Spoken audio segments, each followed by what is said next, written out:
Right now, a wonderful conversation, a little something we call a chat with Pat. Yes, and today our guest is Michael New. And okay, wouldn't you know, the page repopulated on me here and I lost Michael New. Okay, Michael New is, I tell you, I'm having trouble with my computer this morning. He is I think he's a professor at the Bush School of, there it is. He's assistant professor of practice at the Bush School of Business at Catholic University. It just keeps repopulating. And senior associate scholar at the Charlotte Lozier Institute. I'm sorry, Michael. Welcome to the show. Thanks for having me. Much appreciated.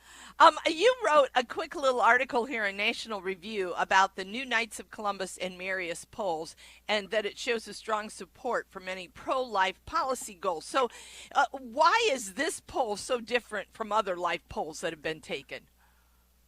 Sure. There's probably more research on abortion attitudes and any other subject, but every year the Knights of Columbus commissions a poll with Marist College. And this poll does a very important service because it asks questions that other surveys and other polls don't ask. They ask about views toward taxpayer funding of abortion. They ask about views about conscience rights. They ask about views toward pro-life pregnancy help centers. And they found that on a lot of incremental issues, the pro-life position really does enjoy some very strong public support. So the Knights do a great job with it. It's a valuable service. It always comes out the week of the March for Life. And just gives us some reassurance that the things we're fighting for do enjoy some good public support.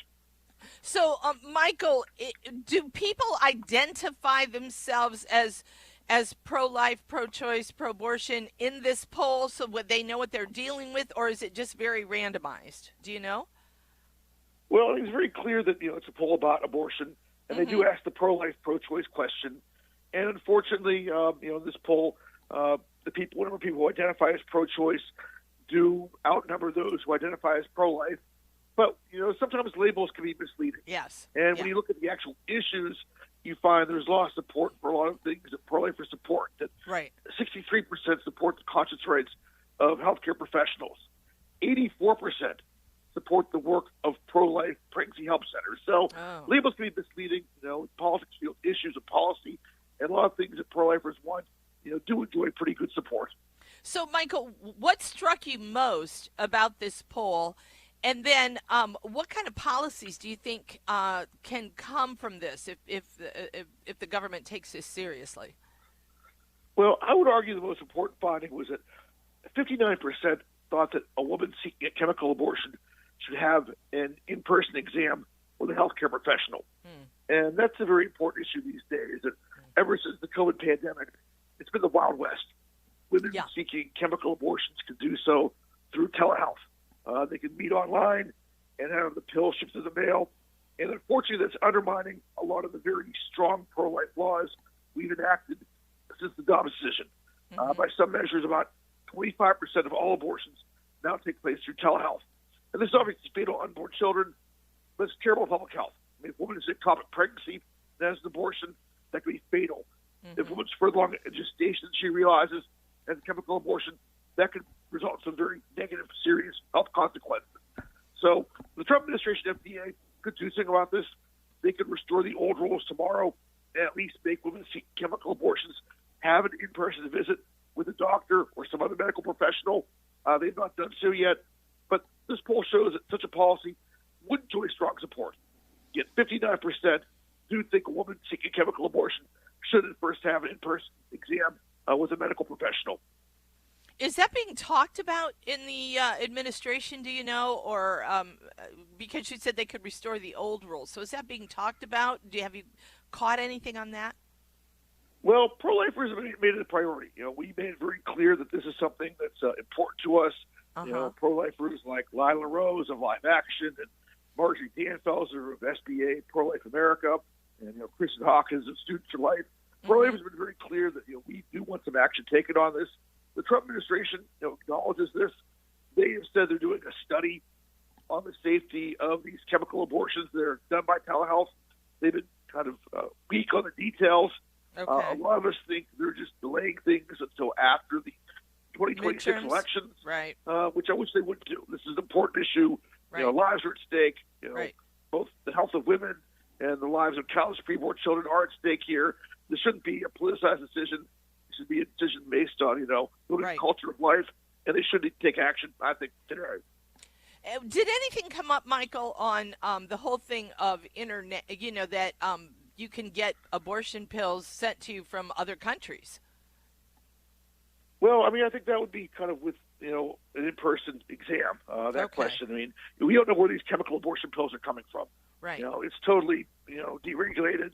You know, there's no real oversight as far as safety or anything else. Right. And again, we see tragic situations where men go online, order Yes. these pills, spike the drinks of their girlfriends, fiancés, partners, and force the unwanted abortion, which is just tragic. So again, there has to be some rules about these pills. It's the Wild West right now. Again, the Trump administration could take action today if they wanted to.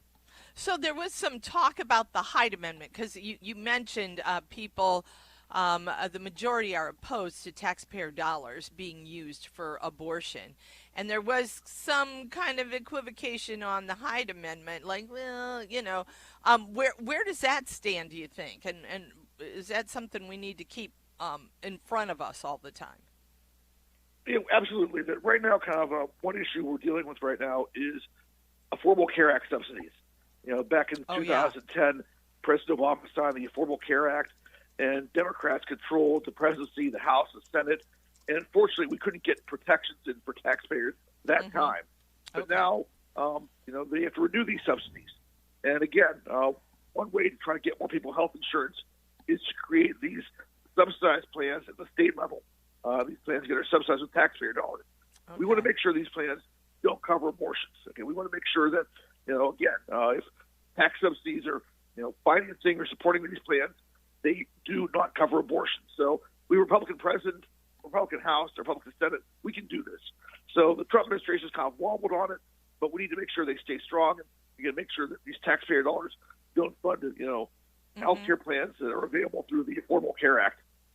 So the health care plans that come through the Affordable Care Act, I'm seeing if I understand this correctly, does the states, the individual state, have any rights in changing or writing a law that wouldn't allow for abortion to be covered, or is that all federal? Well, no, states, you know, again, the Affordable Care Act required states to create these exchanges. Right. And they're basically for people who can't qualify for Medicaid and can't or don't get health insurance through their employer. Many states have good rules in place about, you know, health care plans, and they require that they don't cover abortion, but some states do. You know, some states, about 20 states or so, do allow health insurance plans to cover abortion, and I dislike that. But the issue we're dealing with here is taxpayer dollars. Right. It's one thing if somebody wants to use their own money. I think that's wrong. Right. But I don't want taxpayer dollars. And that's what we're trying to stop here with these subsidies. So is that one of those things then that the federal government just passes to the state, right? Just like they did with abortion as a whole? Pretty much. I mean, we got some window dressing, but we didn't get a good rule in place. Now we can't. We need to push Congress and President Trump to do just that. Okay. Well, Michael, thanks so much for coming on and explaining all this to us. We really appreciate it. Have a good week ahead. Thanks for having me. God bless.